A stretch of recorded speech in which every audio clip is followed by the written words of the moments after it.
कोल्हापूर शहर आणि जिल्हा विविध पर्यटन स्थळांसाठी प्रसिद्ध आहे। भारतातीलच नाही तर जगातील पर्यटक कोल्हापूरला भेट देतात। कोल्हापुरातील अनेक पर्यटन स्थळांपैकी एक म्हणजे पन्हाळगड। पन्हाळगडावर पाहण्यासारखी अनेक ठिकाणे आहेत। चला तर मग पाहूया पन्हाळगड। पन्हाळगड हा किल्ला कोल्हापूर शहरापासून 21 किलोमीटर अंतरावर आहे।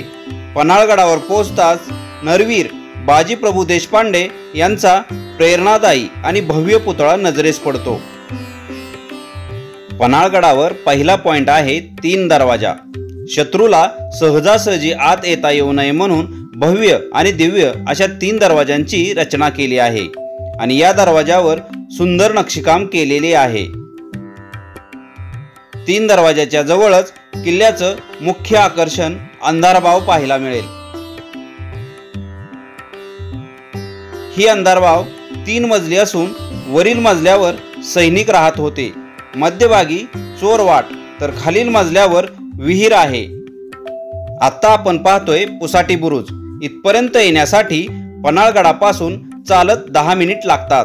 जेव्हा सिद्दी जोहरने पन्हाळगडाला वेढा दिला होता तेव्हा छत्रपती शिवाजी महाराजांना हा किल्ला आदिलशहाला परत द्यावा लागला, परंतु कोंढाजी बाबा फर्जंद यांनी 60 मावळ्यांना घेऊन हा किल्ला पुन्हा स्वराज्यात सामील केला। सज्जा कोठी पन्हाळगडावरील अत्यंत सुंदर ठिकाण। याच ठिकाणी छत्रपती शिवाजी महाराज आणि छत्रपती संभाजी महाराज एकमेकांना भेटत असत।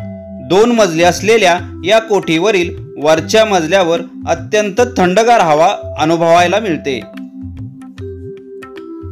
अंबरखाना पन्हाळगडावर अंबरखान्याची निर्मिती करण्यात आली आहे। या अंबरखान्यात गहू, ज्वारी, बाजरी अशी धान्य साठवली जात होती आणि इथे 3 कोठारे बनवली आहेत। त्यांना गंगा, यमुना, सरस्वती अशी नावे देण्यात आली आहेत। तुम्ही पण पन्हाळगडावर गेला असाल तर तुमचा अनुभव कमेंटमध्ये नक्की कळवा।